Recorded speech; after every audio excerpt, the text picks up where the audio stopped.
Welcome to our YouTube channel Study 24/7 with some splendid learning concepts. Subscribe now and hit the bell icon and never miss the latest updates.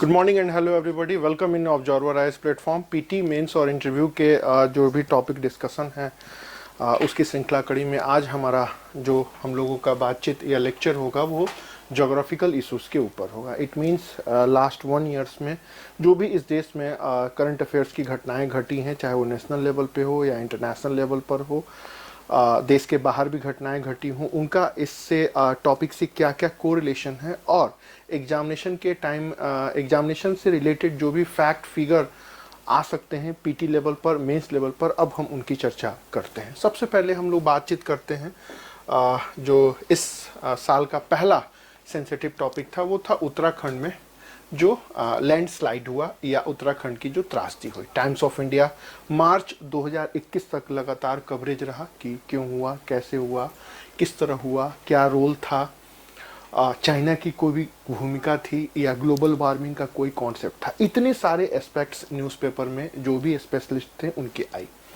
तो प्रश्न यही उठता है कि अब PT में प्रश्न कैसे बनेंगे। तो पहला सवाल पूछेगा कि ये जो उत्तराखंड में डिजास्टर हुआ है इसके केसेस क्या हुआ है, अर्थात कारण क्या है और ये क्यों होता है, ये पीटी का सवाल होगा। या फिर भारत में ज्योग्राफिकल एरा में कहां कहां ऐसे एरियाज हैं जहां पर ये डिजास्टर हो सकता है या होता है। दूसरी बात जो खासकर आईएएस जैसे पीटी में, आईएएस एग्जाम के पीटी में सबसे इंपॉर्टेंट है कि इस पूरे ज्योग्राफिकल डिजास्टर को कंट्रोल करने के लिए गवर्नमेंट की कोई ऑर्गेनाइजेशन है, बॉडी है, तो वो कौन सी है और इसको वो कैसे कंट्रोल करते हैं। ये पीटी का सिलेबस है, चाहे आप आईएएस दें या स्टेट सिविल सर्विसेज दें। जैसे पिछली बार एक क्वेश्चन आया था कि बारिश की स्पीड कितनी होती है, कितने सेंटीमीटर की बारिश रेनफॉल होता है जो कि डिजास्टर में बदल जाता है या बादल फटने की घटना हो जाती है, सेंटीमीटर पूछा था। ठीक उसी तरह कभी कभी पूछते हैं सूखा ड्रॉट एरिया के लिए कितने सेंटीमीटर रेनफॉल की जरूरत है, या बाढ़ में कितने बारिश को काउंट किया जाता है कि बाढ़ आ गया, फ्लड आ गया। लेकिन जब आप मेंस में लिखेंगे तो मेंस का जो क्वेश्चन होगा वो क्वेश्चन होगा कि उत्तराखंड में जो लैंडस्लाइड हुआ उसके केसेस, कारण, उसका रिजल्ट और उसको कंट्रोल कैसे करते हैं, इंडिया का क्या पोजीशन है, इसके क्या कारण है, ज्योग्राफिकल एरियाज कौन कौन से हैं, इनका क्या इंपैक्ट पड़ रहा है एंड हाउ टू कंट्रोल, मतलब इसको कंट्रोल कैसे किया जाए, सजेशन दे।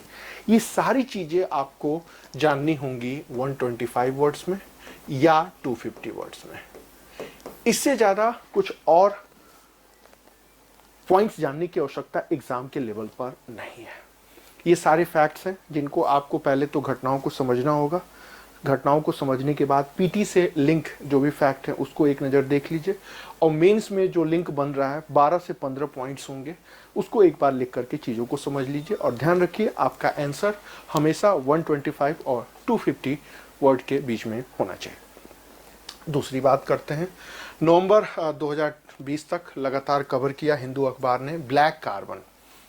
पीटी का फैक्ट होगा what is black carbon, utility of black carbon या इम्पैक्ट ऑफ ब्लैक कार्बन या impact of black carbon on food production. ये 4 चीज़ें हैं जो पीटी लेवल पर होंगी। मेंस के लेवल पर यह इंपॉर्टेंट इसलिए है क्योंकि इसके ऊपर रिपोर्ट आई है।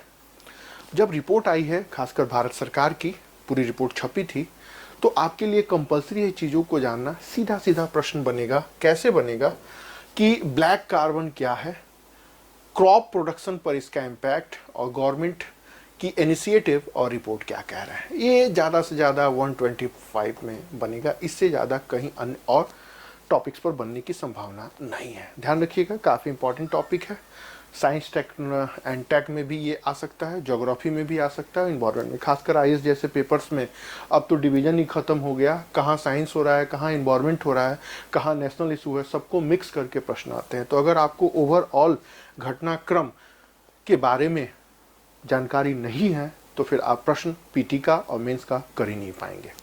थर्ड टॉपिक है डाउन टू अर्थ, ज्योग्राफी की सबसे बड़ी मैगजीन मार्च 2021 तक कवरेज किया। वेस्टर्न घाट के ऊपर जो भी रिपोर्ट आई, वेस्टर्न घाट जैसा कि आप जानते हैं ये वेस्टर्न घाट है, यहाँ से मतलब गुजरात से नीचे से केरल तक का पूरा इलाका, इसको लेकर के लास्ट 10 ईयर से बहुत डिस्प्यूट हो रहे हैं। एक तरफ हमारे देश में इन्वायरमेंट स्पेशलिस्ट हैं जो ये कह रहे हैं कि कोई भी डेवलपमेंट एक्टिविटी नहीं होनी चाहिए या यहाँ के इन्वायरमेंट सिचुएशन में इंटरफेरेंस नहीं होने चाहिए। दूसरी तरफ डेवलपमेंट के लोग हैं, पक्षधर लोग हैं जो कहते हैं कि भाई इन्वायरमेंट प्रोटेक्शन के द्वारा भी इन एरिया में एक्टिविटी की जा सकती है। इसी को लेकर के झगड़ा चल रहा है। तो एक तो ज्योग्राफी में एंट्री करके वेस्टर्न घाट से रिलेटेड सारे फैक्ट्स आपको जानने होंगे कि वेस्टर्न घाट कहाँ से किस तरह लेकिन कुछ कमिटियों की रिपोर्ट आई थी के कस्तूरी रंगन, इन्होंने कुछ रिपोर्ट दी थी। तो के कस्तूरी रंगन के बारे में 25 वर्ड्स आपसे पूछे जा सकते हैं मेंस में। जो पूरा मेंस का क्वेश्चन बनेगा वो ये बनेगा कि western Ghat geographical and environmental importance, character and present scenario क्या चल रहा है और के कस्तूरी रिपोर्ट क्या कह रही है, इसके एनालिसिस करें।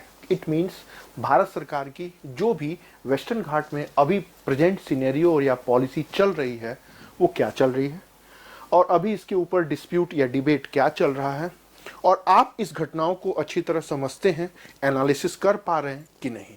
एग्जामिनर आपसे बस इतनी ही उम्मीद करता है। यहाँ पर भी जो सवाल बनेंगे वो 125 और 250 वर्ड से ज़्यादा नहीं बनेंगे। लेकिन जब आप स्टेट सिविल सर्विसेज में देते हैं, खासकर बिहार में, तो ये बढ़ के 350 शब्द हो जाएगा और यूपी में 200 के आसपास रहेगा। तीसरा टॉपिक्स है मरुस्थल डिजर्टिफिकेशन को लेकर के रिपोर्ट्स आई है। मरुस्थल लगातार बढ़ रहे हैं। अब ज्योग्राफी में कि भारत में डिजर्ट कहाँ कहाँ है, कैसे है, वो तो हमेशा से इम्पोर्टेंट रहा। जो बात आपको जाननी है वो ये जाननी है कि डिजर्ट के केसेस क्या है और इसका क्या इम्पैक्ट पड़ रहा है। भाई ये तो ट्रेडिशनल ज्योग्राफी होगा। जो करंट ज्योग्राफी है वो ये है कि ग्लोबल वार्मिंग का क्या इसमें रोल है। अब जो गवर्नमेंट की रिपोर्ट आई, जो न्यूज़पेपर में आया, किस में आया, डाउन टू अर्थ में 1 साल तक लगातार कवरेज हुआ कि ग्लोबल वार्मिंग कैसे डिजर्ट को बढ़ा रहा है। जैसे आपको बताएं, अभी तक लोग यही जानते थे कि राजस्थान तक ही बालू है या मरुस्थल है, लेकिन आपको जान के आश्चर्य होगा ये गुड़गांव को पार करके लगभग दिल्ली एनसीआर तक पहुंच चुका है और खूब मरुस्थल या डिजर्ट वाला एरिया बढ़ता जा रहा है क्योंकि आंधी आ रही है, तूफान आ रहे हैं, तो बालू उड़ता जा रहा है, सैंड उड़ता जा रहा है और वो खेतों के ऊपर जम रहा है। तो धीरे धीरे डिजर्ट एरिया बढ़ते जा रहे हैं। दूसरा जो सबसे बड़ा इंपैक्ट है, जो भी अरावली माउंटेन्स है उनको काट काट के बिल्डर्स ने फ्लैट बना डाले। आप नारायणा जाइए, चाणक्यपुरी जाइए, तो लगभग 3-4 किलोमीटर तक पहाड़ों को काट काट करके बिल्डिंग बना डाले। तो डिजर्ट और फैल रहा है। इसी से रिलेटेड रिपोर्ट्स आई। हाँ, अब अगर आप स्टेट सिविल सर्विसेज दे रहे हैं, खासकर बिहार और यूपी, तो उसके बारे में अगर कोई रिपोर्ट आई है तो आपको जानकारी होनी चाहिए। कुल मिलाकर के बात होगी डिजर्ट और ड्रॉट एरिया की। उसको लेकर के कारण और प्रभाव, मतलब केसेस एंड इम्पैक्ट तो जानना ही है। Role of global warming and specially जो आपका स्टेट है और जिसको आप एग्जाम देने जा रहे हैं, चाहे वो बिहार हो चाहे वो यूपी हो, तो उसके बारे में भी 3 लाइन आपको जानना होगा। कुछ नहीं करना है, गूगल पे सर्च मारिए desert and drought situation of Bihar या यूपी, क्लिक मारिए, पॉइंट्स निकालेंगे, उसमें से 3 पॉइंट्स निकाल दीजिए। सबसे बड़ी प्रॉब्लम यही होती है कि हम जो भी सोशल मीडिया या इंटरनेट के रिसोर्स होते हैं उनको हम अपने स्टडी में यूज़ नहीं कर पाते हैं।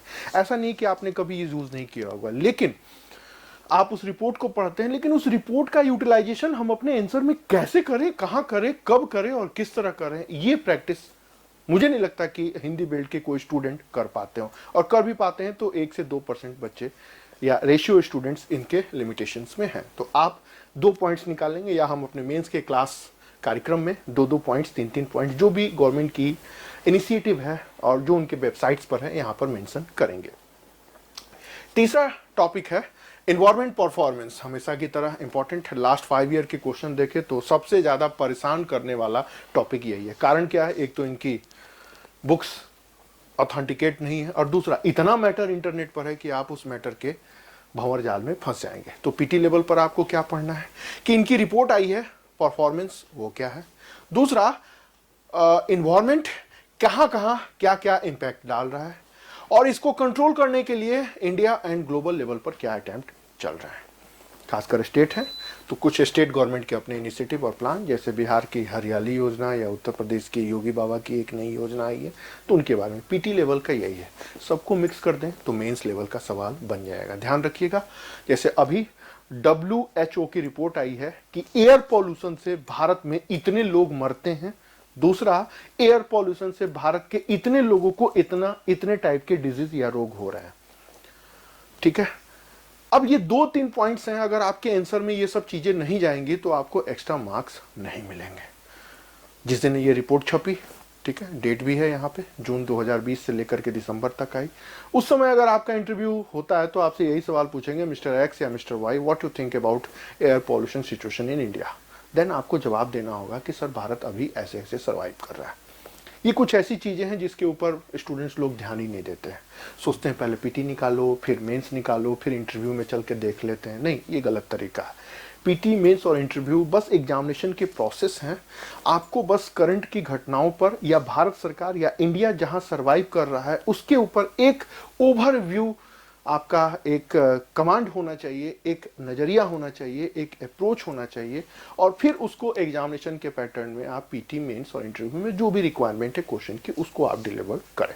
तो सोचने की प्रक्रिया आपको पहले से ही शुरू होनी चाहिए। अगर आप अपनी स्वतंत्र सोच नहीं रख रहे हैं तो फिर बहुत मुश्किल है इस एग्जाम को फाइनल क्रैक करना। 1 या 2 साल में आप टॉप पर नहीं पहुंच पाएंगे, पहुंचेंगे एक पंचवर्षीय योजना के लगने के बाद।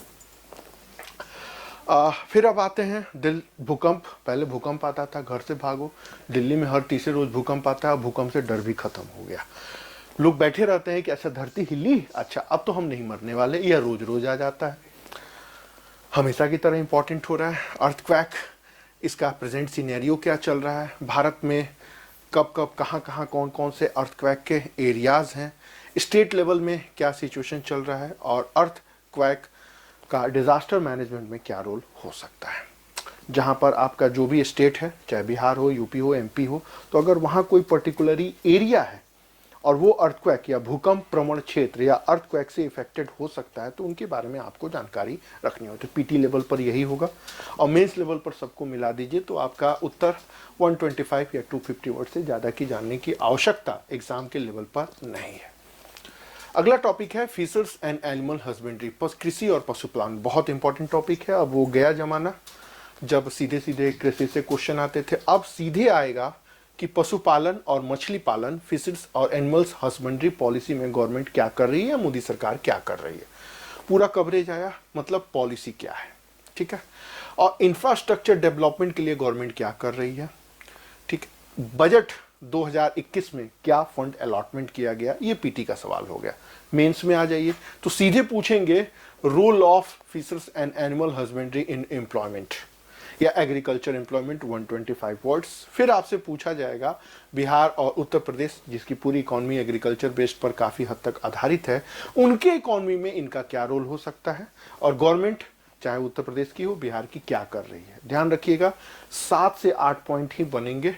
ये पॉलिसी क्या है, सेंट्रल गवर्नमेंट का क्या कौन सा प्लान चल रहा है, फंड का अलॉटमेंट क्या है, और स्टेट गवर्नमेंट का क्या इनिशिएटिव है। 4 से 5 लाइन का पॉइंट्स आपको चाहिए। आप इसको इतने पॉइंट से इसको खींच के 250 शब्दों में या 300 शब्दों में या 125 शब्दों में आराम से लिख सकते हैं। तो पीटी के लिए इसके फैक्ट हो जाएंगे, और मेंस के लिए इसका कंसेप्चुअल उस सारे फैक्ट को कोरिलेट कर दीजिए। फूड प्रोसेसिंग इंडस्ट्री काफ़ी इंपॉर्टेंट सेक्टर्स जा रहा है। तो जो भी आपका एरिया है उसके अलावा भारत में फूड प्रोसेसिंग इंडस्ट्रीज की जोग्राफिकल डिस्ट्रीब्यूशन, मतलब भौगोलिक वितरण कहाँ कहाँ है, गवर्नमेंट एक शब्द का प्रयोग करती है फूड जोन बनाना है। और भी जो आपका स्टेट्स हैं, चाहे वो सेंट्रल लेवल मतलब भारत में हो, बिहार हो, उत्तर प्रदेश हो, उनकी क्या पॉलिसी है। जैसे मोदी सरकार ने फूड प्रोसेसिंग इंडस्ट्रीज के लिए फंड का अलॉटमेंट किया है, कुछ फूड जोन घोषित किए हैं, और एरियाज जैसे स्पेशल इकोनॉमिक जोन है उस तरह यहाँ भी घोषित किया है। तो मेंस का भी क्वेश्चन 125 वर्ड्स में आईएएस के मेंस में क्या पूछेंगे, फूड प्रोसेसिंग इंडस्ट्रीज की यूटिलिटी या role of food processing industry in development, मतलब भारत के विकास में फूड प्रोसेसिंग इंडस्ट्रीज कैसे यूजफुल या उपयोगी हो सकता है। फिर अगर स्टेट जा रहे हैं तो उसमें बिहार या यूपी को जोड़ दीजिए, इन दोनों स्टेट्स की क्या सिचुएशन है। जैसे बिहार गवर्नमेंट ने 3 जिलों में नए नए इनिशिएटिव लिया है, यूपी ने नोएडा, 4 प्रमुख फूड जोन बनाने की घोषणा की है, तो आपको जानकारी होनी चाहिए वो चारों जगह या तीनों जगह कौन कौन से हैं, गवर्नमेंट क्या कर रही है। फिर सबसे इंपॉर्टेंट सस्टेनेबल डेवलपमेंट का क्या स्टेटस चल रहा है। इंडियन एक्सप्रेस 2020 में खूब सारे पॉइंट्स को कवर किए। एक ज्योग्राफी का और इन्वायरमेंट का मुद्दा है, सस्टेनेबल डेवलपमेंट क्या है, कैसे, वो तो जानना, इसके ऊपर रिपोर्ट आई है, इसलिए इसका जानना आपके लिए बहुत ज़रूरी है। इसकी मीनिंग, इसकी पोजीशन, इसका इम्पैक्ट, इसका डिस इम्पैक्ट या नेगेटिव इम्पैक्ट, या इसके कंजर्वेशन के लिए ग्लोबल और इंडिया लेवल पर क्या इनिशिएटिव हो रहा है, और स्टेट गवर्नमेंट क्या कर रही है। जैसे बिहार सरकार की हरियाली योजना, योगी बाबा की भी योजना, कई सारे पॉइंट्स हैं जो एक दूसरे से मिलते जुलते हैं। अगर आपके पास फैक्ट है, कॉन्सेप्ट्स है, डाटाज हैं, तो आप उन सारी चीज़ों को यूटिलाइजेशन अलग अलग लेवल पर कर सकते हैं। बाढ़, बिहार और उत्तर प्रदेश जूझ ही रहा है, बिहार सरकार तो अभी भी जूझ रही है, आसाम में फिर बाढ़ आ रहा है। तो फ्लड के इस बारे में तो जानना ही है, फ्लड क्या है, कैसे होता है, भारत में कितने % एरिया पर फ्लड अपना इम्पैक्ट डालता है, फ्लड एरिया कौन कौन से हैं, और फ्लड को कंट्रोल करने के लिए भारत सरकार की क्या पॉलिसी रही। ये 5 ट्रेडिशनल चीज़ें हैं जो आपको ज्योग्राफी में या डिजास्टर में या सिक्योरिटी में पढ़ना ही पढ़ना है। अब आते हैं मेंस के लेवल पर, वही चीज़ें हैं। आसाम में बाढ़ आया तो उसके क्या कारण है, क्या इम्पैक्ट रहा और क्या प्रभाव रहा, रिजल्ट एंड इम्पैक्ट, ये एक 125 वर्ड्स में। फिर गवर्नमेंट की कंट्रोलिंग पॉलिसी, और फिर भारत, बिहार और उत्तर प्रदेश तीनों के बारे में जो भी आपको फैक्ट, फिगर, डाटा और एनालिसिस और रिपोर्ट ये होनी चाहिए। फॉर एग्जांपल, बिहार एक प्राकृतिक नेचुरल डिजास्टर इफेक्टेड स्टेट्स है, अभी भी फ्लड से इफेक्टेड हो रहा है। At present Bihar government flood control के लिए क्या इनिशिएटिव ले रही है, आपको कमेंट करना होगा। बिहार सरकार क्या कर रही है, कितना फंड का अलॉटमेंट किया, क्या क्या उन्होंने राहत और पुनर्वास घोषित किया, प्रॉब्लम कहाँ कहाँ आ रही है, ये 4 पॉइंट है, ध्यान रखिएगा। जो लोग सोचते हैं कि बिहार की गरीबी और बेरोजगारी रट के हम बिहार में सेलेक्ट हो जाएं, भ्रम को निकाल दीजिए। ये एक एडमिनिस्ट्रेटिव एग्जाम है, आपके अंदर एक एडमिनिस्ट्रेटिव अप्रोच की पर्सनैलिटी है या नहीं है, ये चेक करने का काम कौन करता है, यही सब क्वेश्चन करते हैं। एक सामान्य बच्चा यही लिखता है, क्या बिहार एक ऐसा राज्य है, बाढ़ आते हैं, आपदा है, बहुत नुकसान हुआ, ये हुआ वो हुआ, ये एक नॉर्मल क्वेश्चन है जहां 20% भी नंबर नहीं मिलते। बट बिहार सरकार या यूपी गवर्नमेंट किस सिनेरियो से जूझ रही है, किस कंडीशन से फेस कर रही है, अगर आपको इसकी नॉलेज नहीं है, अगर आप लिख के चले आए सारे प्रशासनिक अधिकारी चोर हैं, सब पैसा खा जाते हैं, हालांकि ये सच है, लेकिन आप लिख देंगे तो आपके नंबर कट जाएंगे और कहेंगे जाइए भाई आप नेता बनिए और पॉलिटिकल पार्टी को ज्वाइन करिए, केजरीवाल बनने की पूरी उम्मीद है। लेकिन जब आप एडमिनिस्ट्रेटिव एग्जाम देते हैं तो गवर्नमेंट ऑफ बिहार या गवर्नमेंट ऑफ यूपी या इंडिया गवर्नमेंट किस सिनेरियो से जूझ रहा है, या इफेक्टेड हो रहा है, या सामना कर रहा है, या फेस कर रहा है, इसके बारे में 3 से 4 पॉइंट्स आपको जानना चाहिए। क्या प्रॉब्लम्स हैं उसके बारे में और क्या सॉल्यूशन हो सकता है। जब तक आप न्यूज़पेपर, मैगजीन्स, रिपोर्ट्स, एनालिसिस ये सब नहीं देखेंगे और इन सब चीज़ों को ऑब्जॉर्व नहीं कर पाएंगे तो फिर लिखेंगे कैसे। तो मेरा कहने का मतलब है आपको फोकस इन चीज़ों के ऊपर करना है। ट्रेडिशनल एनसीईआरटी के कोचिंग के नोट्स में हर मैटर में आपको मिल जाएगा, लेकिन मेंस एग्जामिनेशन लेवल पे ये सारी चीज़ों को कोरिलेट करना होगा और सबके बारे में 3 से 4, 5 पॉइंट आपको होने चाहिए। फिर आते हैं पेरिस एग्रीमेंट को लेकर के कुछ बातें हुई हैं। तो पेरिस एग्रीमेंट 5 साल हो गए हैं, इस बार भी इंपॉर्टेंट है। क्या अचीवमेंट हुआ ग्लोबल वार्मिंग को कंट्रोल करने को लेकर के, जो फ्रेमवर्क बनी है उसके बारे में आपको जानना है, इतनी सारी चीज़ें, ठीक है। फिर उसके बाद से अब आते हैं कृषि मेघ को लेकर के। कृषि मेघ डाउन टू अर्थ ज्योग्राफी की सबसे बड़ी पत्रिका, अक्टूबर 2020 में कवर किया। कृषि मेघ क्या है, इसकी क्या पॉलिसी रही है, इकोनॉमी पर क्या इम्पैक्ट है, और एग्रीकल्चर पॉलिसीज के ऊपर कृषि में क्या इम्पैक्ट करता है, और स्टेट गवर्नमेंट की क्या इनिशिएटिव है। पीटी के लेवल पर सिर्फ आपसे क्वेश्चन पूछेंगे कृषि मेघ का अर्थ क्या है, और उसी से ज्योग्राफी का सवाल जोड़ देंगे कि कृषि मेघ का इम्पैक्ट क्या हो रहा है, ठीक है। लेकिन मेंस के लेवल पर 120 वर्ड्स या 250 वर्ड्स में यही 5 से 10 पॉइंट आपके पास होने चाहिए। वेटलैंड्स भारत के एक अन्य, और लद्दाख का जो कुछ एरिया है वो वेटलैंड्स में आया है, तो वो एरिया कौन है, क्या उसका इम्पैक्ट है, क्या उसका ज्योग्राफिकल कैरेक्टर्स है, और भारत के मेजर वेटलैंड्स कौन कौन से हैं जो आए हैं। ये पीटी का फैक्ट हो गया, सबको मिला दीजिए। तो वेटलैंड्स मतलब आर्द्रभूमि, भारत की वर्तमान स्थिति, प्रेजेंट सिनेरियो, इसके बारे में, इनके टाइप्स, इनका इम्पोर्टेंस, ये क्यों डिसइफेक्टेड हो रहे हैं और इनका कंजर्वेशन कैसे हो सकता है, कुछ सजेशन। ज़्यादा से ज़्यादा आपको 125 वर्ड्स और सबके बारे में दो दो पॉइंट भी आपने तैयार कर लिए, तो फिर इसके बाद दोबारा टिल सिलेक्शन के बाद तक भी वेटलैंड्स के बारे में आपको अन्य और चीज़ें याद करने की आवश्यकता या पढ़ने की आवश्यकता नहीं है। अब होता क्या है कि वेटलैंड्स आया, लद्दाख के 2G आए, बच्चे लोग रटना शुरू कर देते हैं, बस बच्चे समझ गए कि अब आएगा तो हम टिक लगा लेंगे। नहीं, ऐसे सवाल नहीं आते। लद्दाख के जो 2 मेजर एरिया हैं वो तो आपको याद करना ही करना है, प्लस ज्योग्राफी में वेटलैंड्स को लेकर के क्या सीन और सिनेरियो चल रहा है, क्या है, रामसर कॉन्फ्रेंस क्या है, ईरान के रामसर का क्या रहा रोल है, यूनेस्को का क्या इसमें रोल है, वो सब आपको ओवरऑल जानना होगा, क्योंकि अब जो सवाल हैं वो सब मिक्सअप के रूप में होके आ रहे हैं। कोविड के बाद जो हेल्थ और डिजास्टर और सस्टेनेबल डेवलपमेंट से रिलेटेड टॉपिक है वो पूछ रहे हैं, मतलब कोविड का इम्पैक्ट, हेल्थ के ऊपर पड़ने वाला इम्पैक्ट और डिजास्टर मैनेजमेंट। तो आपको जानना होगा कि कोविड ने किस प्रकार का इम्पैक्ट डाला है। सस्टेनेबल डेवलपमेंट की नीड की बात की गई थी हमेशा की तरह, यहाँ भी इसी से जुड़ा हुआ एक और भी है, आत्मनिर्भर भारत। उसमें क्या इनिशिएटिव लिया गया, भारत सरकार की क्या पॉलिसी रही, और स्टेट का एग्जाम देने जा रहे हैं तो आपके स्टेट गवर्नमेंट की क्या पॉलिसी रही, इतने पर आपको अप्रोच डेवलप करना होगा। इट मीन्स कोविड का इम्पैक्ट सस्टेनेबल डेवलपमेंट पर क्या पड़ रहा है, या सस्टेनेबल डेवलपमेंट और कोविड कैसे रिलेटेड है, गवर्नमेंट ऑफ इंडिया या स्टेट गवर्नमेंट कैसे इफेक्टेड हो रहा है, ये मेंस का टॉपिक है। पीटी में यहाँ पर कुछ अन्य और सवाल बनने की संभावना नहीं है, चूंकि डाउन टू अर्थ ने पूरी रिपोर्ट कवरेज किया था नवंबर दिसंबर में, इसलिए वहाँ से ये टॉपिक हमने आपको निकाला है। एयर पॉल्यूशन को कंट्रोल कर लेके गवर्नमेंट ऑफ इंडिया की नई इनिशिएटिव आई है। बीच में आपने देखा होगा चार्जिंग वाले कार की बात हो रही है या हाइड्रोजन कार की बात हो रही है। तो एयर पॉल्यूशन तो आपको जानना है। एयर पॉल्यूशन के मेजर एलिमेंट, ह्यूमन बॉडी पर इम्पैक्ट, मेजर डिजीज, उनकी कंट्रोलिंग पॉलिसी, ये भारत 1, भारत 2, भारत 3 जो स्टेजेस हैं वो तो आपको जानना है। अब एयर क्वालिटी मैनेजमेंट कमीशन बन गया है, मतलब वायु प्रदूषण को रोकने के लिए गवर्नमेंट लेवल पर एक ऑर्गेनाइजेशन बना है। क्या बना है? Air quality management commission. तो भाई ये क्या है, इनकी क्या इनिशिएटिव रही है एक साल में, इनका स्ट्रक्चर क्या है, इनकी नीड आवश्यकता क्या है, और एयर पॉल्यूशन कंट्रोल करने के लिए ये क्या कर रहे हैं, एक ग्रेडेड रिस्पॉन्स एक्शन प्लान क्या है। अब देखिए ये पूरी टेक्निकल चीज है, अगर आपने रिपोर्ट नहीं पढ़ी है, आ गया एग्जाम में, तो फिर आप समझेंगे कहाँ से आ गया, कैसे आ गया, और भारत का क्या रिपोर्ट रहा है और फ्यूचर का क्या इनिशिएटिव हो सकता है।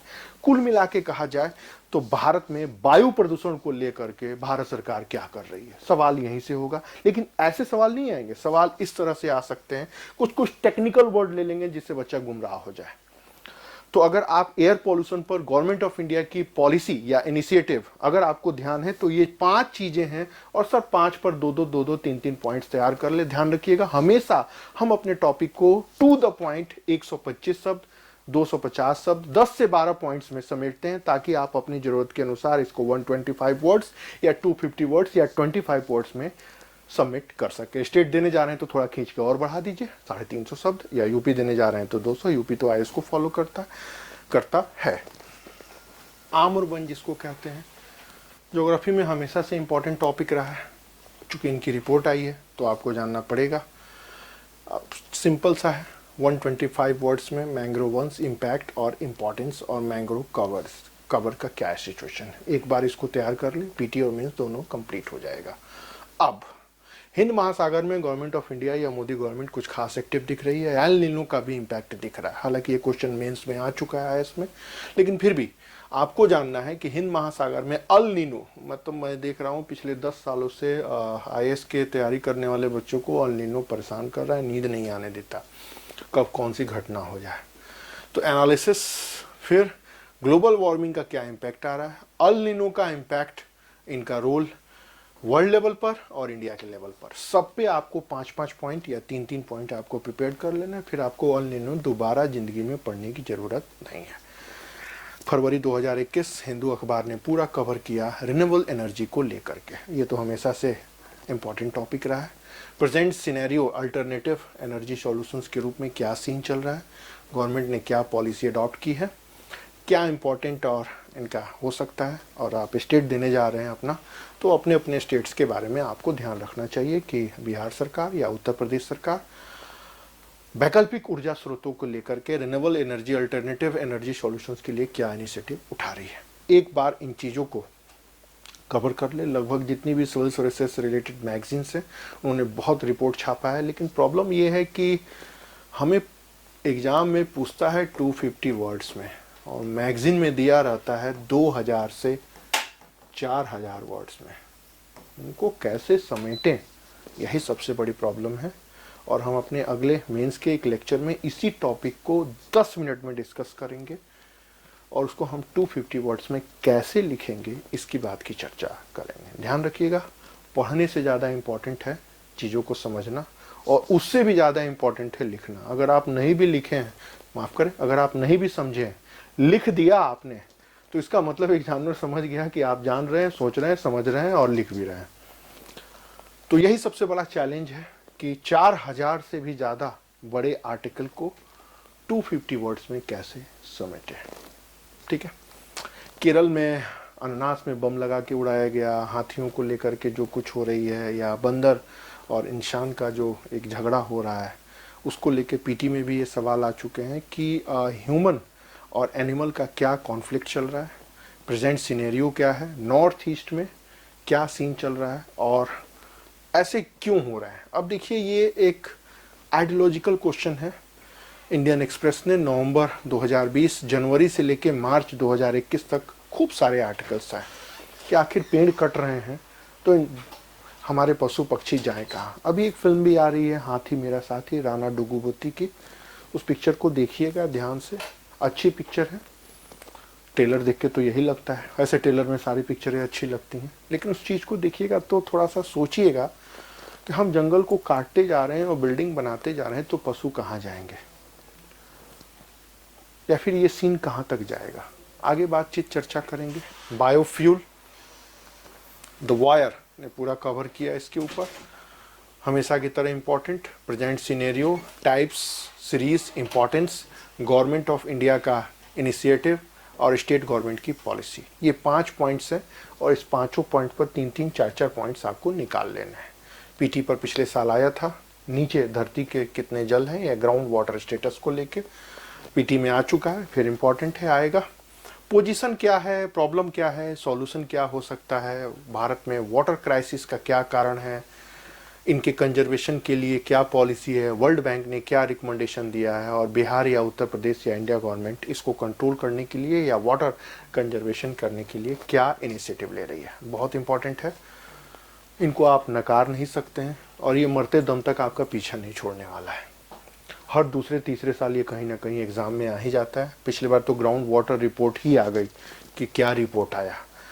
बच्चे लोग कहते हैं सर सवाल कैसे करें और कैसे आएगा, तो भाई तुम अगर रटोगे कि पानी कहाँ कहाँ है, मीठा जल कहाँ है, खारा जल कहाँ है, तो वो दिन गए। अब जो सवाल आ रहा है वो ये आ रहा है कि गवर्नमेंट सर्वाइव क्या कर रही है। It means ground water level को लेके गवर्नमेंट क्या सर्वाइव कर रही है। सवाल सीधे वहीं से बनेगा। उसमें ज्योग्राफी भी है, उसमें करंट अफेयर्स भी है, उसमें नेशनल इश्यूज भी है, उसमें आपका अपना दिमाग भी है। तो वो पीटी और मेंस दोनों शामिल है। फिर ऑर्गेनिक फार्मिंग, जैविक कृषि को लेकर के क्या किया जा रहा है। नई रिपोर्ट आई है, जैसे सिक्किम के बाद लक्षद्वीप भी काफ़ी हद तक आगे बढ़ चुका है। जैविक एग्रीकल्चर, ऑर्गेनिक फार्मिंग को लेके क्या सीन चल रहा है, बिहार या यूपी या गवर्नमेंट का क्या क्या एक तरह से स्टेटस है। फिर पॉल्यूशन हमेशा की तरह इम्पोर्टेंट रहा, तो पॉल्यूशन में ऑर्गेनिक पॉल्यूटेंट क्या क्या है, कुछ एग्रीमेंट हुए हैं तो आपको जानना है। पॉल्यूशन ट्रेडिशनल के अलावा एग्रीमेंट कौन कौन से हुए हैं, और जो मेजर पॉल्यूटेंट एलिमेंट हैं उनका क्या इम्पैक्ट है। जैसे अभी हमने बताया कि भारत में वायु प्रदूषण से इतने लोग मरते हैं और ह्यूमन बॉडी का ये पार्ट इफेक्टेड हो रहा है। गवर्नमेंट ऑफ इंडिया की पॉलिसी और स्टेट गवर्नमेंट्स का क्या क्या इनिशिएटिव है। कुल मिलाकर के ये 7 से 8 पॉइंट है। एक बार आप पॉल्यूशन को अच्छे से पीटी लेवल पर पढ़ लें और इससे रिलेटेड जितने भी टॉपिक्स हैं उनको पॉइंट बना करके लिख लें, और गवर्नमेंट जो स्टेट एग्जाम देने जा रहे हैं उसमें भी 2-2 पॉइंट लिख लें। फिर आपको मेंस में, इंटरव्यू में या एसए में कुछ भी अलग से पढ़ने की ज़रूरत नहीं है। इसको कहते हैं कि एक पॉल्यूशन के ऊपर ओवरऑल आपके पास कंटेंट भी है, मैटर भी है और एक आपकी अंडरस्टैंडिंग भी है। फिर नाइट्रोजन एलिमेंट 18 फरवरी 2021 को वर्ल्ड लेवल की एक पत्रिका ने इसको कवर किया था। एग्रीकल्चर में नाइट्रोजन क्या रोल है, इसके ऊपर रिपोर्ट आई है, इसलिए इंपॉर्टेंट है। भारत का सीन क्या चल रहा है, इकॉनमी में, खासकर एग्रीकल्चर इकॉनमी में इसका क्या इम्पैक्ट है, अल्टरनेटिव कोई सॉल्यूशंस हैं तो आप उसके बारे में बताएं, और स्टेट गवर्नमेंट का क्या इनिशिएटिव है। कुल मिला के नाइट्रोजन अभी तक हम यही जानते थे, पीपीएल का डीएपी, ये ऐड आपने सुना होगा दूरदर्शन पर या किसी खाद के ऊपर। तो उसके अलावा अब आगे बढ़ी NH3CO NH2 या NH2CO NH2 जो पीटी लेवल पर हम फैक्ट याद करते हैं एनसीईआरटी में, उससे थोड़ा ऊपर आइए। क्योंकि रिपोर्ट क्या है, अब उस पूरे रिपोर्ट के बारे में 4 लाइन आपको जानना है कि रिपोर्ट किसने इशू किया, रिपोर्ट में क्या लिखा है, और नाइट्रोजन को लेकर के क्या सीन चल रहा है, गवर्नमेंट ऑफ इंडिया का अभी इनिशिएटिव क्या है, और हेल्थ के ऊपर क्या असर पड़ रहा है। जैसे फॉर एग्जांपल पंजाब में 80% लोग कैंसर से इफेक्टेड हो चुके हैं। पंजाब से एक ट्रेन भी आती है राजस्थान तक, उसको कैंसर स्पेशल ट्रेन बोलते हैं। कारण क्या है, लगभग इतना ज़्यादा पॉल्यूशन खासकर लैंड में हो चुका है कि सब लोग कैंसर होते जा रहे हैं। कुछ दिन बाद कैंसर बिल्कुल उसी तरह हो जाएगा जिस तरह शुगर हो गया, जिस तरह डायबिटीज़ हो गया, जिस तरह सबको फ्लू हो रहा है, ठीक है, जिस तरह सब लोग मोटापा से ग्रस्त हैं, जैसे मैं ग्रस्त हूँ। तो सारे लोग, एक मोटापा भी एक रोग है, उसी तरह कैंसर भी एक नॉर्मल रोग है, लेकिन पंजाब का हर आदमी कैंसर से इफेक्टेड होता जा रहा है। तो उसके बारे में थोड़ी सी अंडरस्टैंडिंग रखनी है। फिर डिजास्टर मैनेजमेंट हमेशा की तरह इंपॉर्टेंट है, लेकिन अब इसी में कुछ नया हुआ है। क्या हुआ है कि जो रिपोर्ट्स आई है वो क्या है, यूएन का सेंडाई फ्रेमवर्क, अब ये बिल्कुल आपके लिए नया होगा, वो उसकी भी रिपोर्ट आई है। भारत में नेचुरल डिजास्टर को लेकर के यूएन ने रिपोर्ट इशू किया है कि पिछले 15 से 20 सालों में भारत में नेचुरल डिजास्टर आया है, उसे क्या क्या इफेक्ट आया है, जीडीपी पर क्या पड़ा है, डिजीज के ऊपर क्या पड़ रहा है, बर्थ रेट और डेथ रेट के ऊपर क्या पड़ रहा है। अब इसी में राम जी का सुग्गा सुने होंगे, टिड्डियों ने अटैक मारा। तो ये टिड्डी कौन है, कहाँ से आते हैं, क्यों आते हैं, किस मौसम में आते हैं, किस प्रकार के फसलों के ऊपर अटैक करते हैं, सबसे इफेक्टेड एरिया कौन सा है, और सबसे बड़ी बात, जो स्टेट गवर्नमेंट से उन टिड्डियों को कंट्रोल करने के लिए, ग्रास हॉपर्स को कंट्रोल करने के लिए क्या पॉलिसी अपनाती है। जैसे हमारे गांव में वो थालियां बजाई जाती थी, धुआं जलाया जाता था, इस तरह की कई तरह की चीज़ें होती थी। खेतों में देखे होंगे इस तरह के पुतले होते थे, ऐसे ऐसे नाचते थे। तो ये सब तरह की चीज़ें होती थी, तो आपको बस इतना जानना है। इसके बाद है नेशनल मानसून मिशन। हिंदू ने फरवरी 2021 पे, मानसून हमेशा से इंपॉर्टेंट रहा है। नेशनल मानसून मिशंस, इसकी रिपोर्ट्स, नेशनल मानसून मिशन की नीड, मॉनसून का इंडियन एग्रीकल्चर और इकॉनमी पे इम्पैक्ट, स्टेट गवर्नमेंट की इनिशिएटिव और इकॉनमी में इम्पैक्ट। हमेशा की तरह रहा, मॉनसून कब है, कब आता है, कहाँ से आता है, केरल में कैसे आया, कब आया, आम्र वर्षा, ये वो जो एनसीईआरटी में फैक्ट दिए हैं, हमेशा की तरह यहाँ भी इम्पॉर्टेंट है, यहाँ भी आपको जानना है।